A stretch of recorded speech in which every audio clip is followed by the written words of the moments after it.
தனுசு ராசி நண்பர்களே, இந்த 2025-26 வந்து பார்த்தீங்கன்னா புத்தாண்டு பலன் உங்களுக்கு எப்படி இருக்கின்றது என்று பார்க்கலாம் நண்பர்களே. இதுவரையிலும் 3ஆம் இடத்தில் இருந்த சனி பகவான் 4க்கு மாறுகின்றது. ஆகா, அர்த்தாசன சனி 8ல் 6ஆம் இடம் ரோகருத்துரஸ்தானத்தில் ஏற்கனவே அங்கே வந்து குரு இருக்கின்றார். ஏற்கனவே சில ஹாஸ்பிட்டல் செலவுலாம் கொடுக்குறோம் அப்படிங்கிற மாதிரி சில பயப்பட்டுருக்காங்க நண்பர்களே. எதுவாக இருந்தாலும் குரு பயிற்சி, ராகு கேது பயிற்சி உங்களுக்கு ஒரு அற்புதமான பலன்களை கொடுக்க போகின்றது நண்பர்களே. குரு பகவான் 7ஆம் இடத்தில் அங்கிருந்து சப்தம பார்வையாக இருந்து கொண்டு உங்களை பார்க்க இருக்கின்றார். குருவின் பார்வையில் நீங்கள் வருகின்றீர்கள். மிகப்பெரிய யோகத்தையும் மிகப்பெரிய பேரின்பத்தையும், இதுவரையிலும் மகள்கள் கல்யாணம் நடக்கவில்லையே, மகன்களுக்கு படிப்பு சரியாக அமையவில்லையே, நம்மளுக்கு நிறைய ஹாஸ்பிட்டல் செலவாகிக்கிட்டே இருக்கே அப்படின்னு படுத்தையில் படுத்திருந்தவர்களாம் எந்திரிச்சு ஓடக்கூடிய தன்மைகள் இருக்குது. ஏன்னா குருவோட பார்வை கிடைக்கின்றது. மற்றபடி ராகு நகர்ந்திருக்க கிரகங்களும் ரொம்ப நன்றாக இருக்கின்றது. மற்றபடி மாத கிரகங்கள் இந்த ஆண்டு முழுவதும் சந்திரனுடைய அமைப்பை வச்சு பார்க்கும்போது மிக அற்புதமாக இருக்கின்றது நண்பர்களே.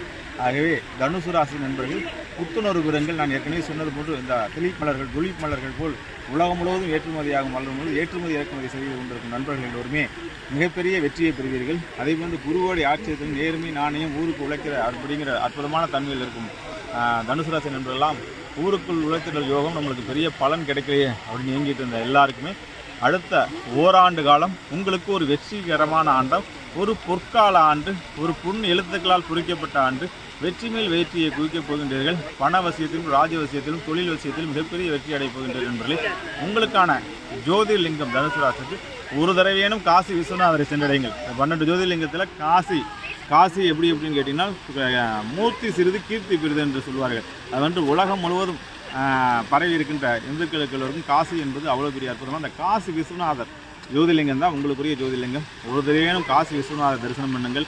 அதேமாதிரி சனி 4ஆம் இடத்தில் இருக்க அப்படின்னா சனியின் குரு என்று சொல்லக்கூடிய பைரவர் வீட்டில் இருக்கக்கூடிய சிவனே பைரவராக இருக்கக்கூடிய கால பைரவராக இருக்கக்கூடிய உஜயனி மகாகாளீஸ்வரர் ஒரு தடவை வழிபட்டு வாருங்கள் என்பதை தனுசு ராசி நண்பர்கள் இந்த ஆண்டு முழுவதும் வெற்றிகரமான அற்புதமான ஆனந்தமான பரிபூர்ணமாக ஆண்ட அமையாக இந்த நெதர்லாந்திலிருந்து உங்களை வாழ்த்து